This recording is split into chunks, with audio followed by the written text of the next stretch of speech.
پھر اللہ رب العزت نے فرمایا کہ اگر تو یہ دو چیزیں لے آتا ہے تو پھر تجھے مقام رضا دے دوں گا، راضیۃ مرضیہ، پھر میں تجھ سے راضی ہو جاؤں گا اور تو مجھ سے راضی ہو جائے گا۔ مقام رضا ہے کیا چیز؟ مقام رضا کو آسان الفاظ میں سمجھ لیجئے کہ بندے کو کسی شے کی غرض نہ رہے، نہ ثواب کی لالچ، نہ ہی نیک اعمال پر اجر و ثواب کی لالچ، یہ مقام رضا ہے۔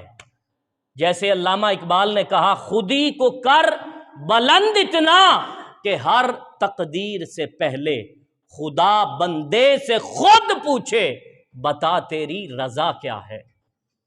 تو فرمایا راضیۃ مرضیہ، یہ ولایت کا دوسرا درجہ تھا کہ انسان مقام رضا پر فائز ہو جائے۔ ایک بہت بڑے اللہ کے ولی گزرے ہیں، حضرت جنید بغدادی رضی اللہ تعالی عنہ۔ ان کی ملاقات ہوئی ایک اور اللہ کے ولی سے، حضرت بایزید بسطامی رضی اللہ تعالی عنہ سے۔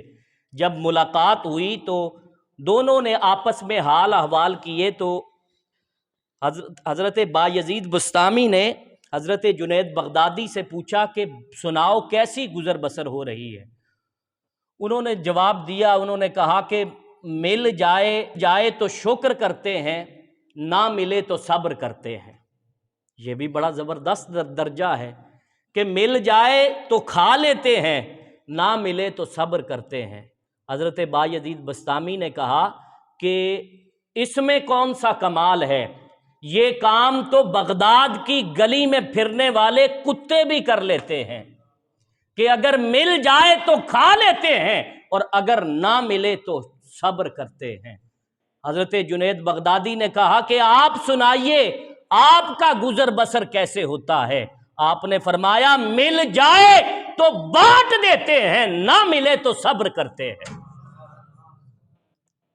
اللہ جب ہم پر عطا کرتا ہے تو اس عطا کے آتے ہی اسے مخلوق خدا میں تقسیم کر دیتے ہیں، اور جب ہمارے پاس کھانے کے لیے کچھ نہ ہو، جب ہمارے پاس پہننے کے لیے کچھ نہ ہو، جب ہمارے پاس اپنی ضروریات کے لیے کچھ نہ ہو، تو پھر اللہ کے حضور شکر کرتے ہیں۔